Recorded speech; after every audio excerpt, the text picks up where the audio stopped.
आज मैं आपको बिल्कुल मार्केट जैसी खस्ता और क्रिस्पी मूंगफली की चिक्की बनाना बताती हूँ कैसे बनाई जाती है। ये खाने में बहुत ही ज़्यादा टेस्टी लगती है और झटपट बन के भी तैयार हो जाती है, जो कि आप सभी को बहुत ज़्यादा पसंद भी आएगी। तो चलिए देख लेते हैं इसे कैसे बनाया जाता है। चिक्की बनाने के लिए ये हमने 300 ग्राम रोस्टेड मूंगफलियाँ ली है। ये हमें इजीली मार्केट में मिल जाती है। अगर आपको नहीं मिलती है तो अगर आपके पास कच्ची वाली मूंगफलियाँ हैं उनको भी आप भून करके इस तरीके से रोस्टेड बना सकते हैं। 250 ग्राम गुड़ जिस छोटे पीस में काट लिया है। चलिए बनाना शुरू करते हैं। चिक्की बनाने के लिए ये हमने 1 टीस्पून देसी घी लिया है, वो हम इस कढ़ाई में डाल देते हैं। अब जो हमने गुड़ लिया था वो भी डाल देते हैं। अब इस गुड़ को लगातार चलाते हुए स्लो मीडियम फ्लेम पे मेल्ट कर लेते हैं। हमें इसे लगातार चलाते हुए मेल्ट करना है जिससे कि गुड़ नीचे तली में ना लगे। अब ये गुड़ मेल्ट होना शुरू हो गया है। इस गुड़ को हम इसी तरीके से लगातार चलाते हुए पकाएंगे। अब ये गुड़ भी मेल्ट हो गया है, आप देख पा रहे हैं गुड़ का कलर भी चेंज हो गया है और गुड़ के अंदर से बबल्स भी आना शुरू हो गए हैं। अब हम गुड़ को चेक कर लेते हैं। उसके लिए ये हमने बॉल में पानी लिया है।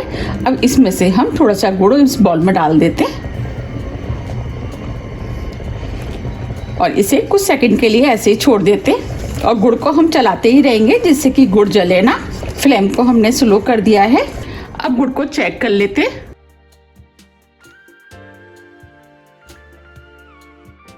देखिए हम गुड़ को तोड़ रहे हैं तो ये टूट रहा है, इसका मतलब ये गुड़ पक गया है। बस हमें इसको इतना ही पकाना है। अब इसके अंदर 1/4 टीस्पून बेकिंग सोडा डाल देते हैं। बेकिंग सोडे को मिक्स कर देते हैं। आप देख पा रहे हैं गुड़ फूलने लगा है। अब फ्लेम को हम ऑफ कर देते हैं। अब चिक्की में खुशबू अच्छी है उसके लिए 1/4 टीस्पून इलायची पाउडर लिया है, वो डाल देते हैं। इलायची को भी मिक्स कर देते हैं।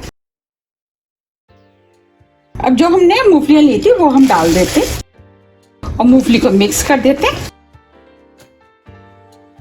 अब ये मूंगफलियां भी गुड़ में अच्छे से मिक्स हो गई हैं। चलिए अब हम चिक्की बना लेते हैं। अब ये हमने थोड़ा सा देसी घी लिया है, उसे हम किचन काउंटर पे लगा देते हैं।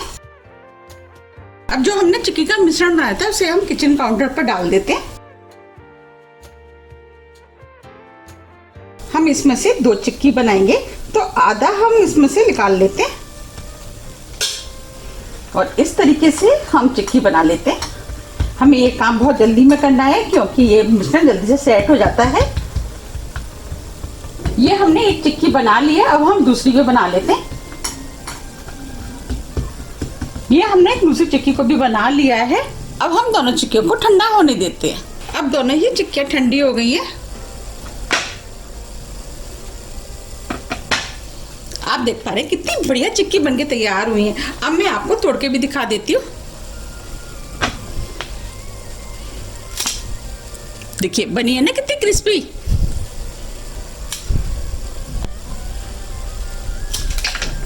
तो आप भी इन्हें बनाइए, खाइए, फिर मुझे कमेंट्स करके ये जरूर बताइए कि आपको ये कैसी लगी। अगर आपको मेरी रेसिपी पसंद आ रही है तो आप रेसिपी को लाइक कर दीजिएगा। आप इन्हें किसी भी एयरटाइट डब्बे में भर करके महीनों रख के भी खा सकते हैं। अगर आपको मेरी रेसिपी थोड़ी भी पसंद आती है तो रेसिपी को लाइक कीजिए, चैनल को सब्सक्राइब कीजिए और ज़्यादा से ज़्यादा शेयर कीजिए। अब हम फिर मिलते हैं इसी तरह की टेस्टी रेसिपी के साथ। जब तक के लिए नमस्कार।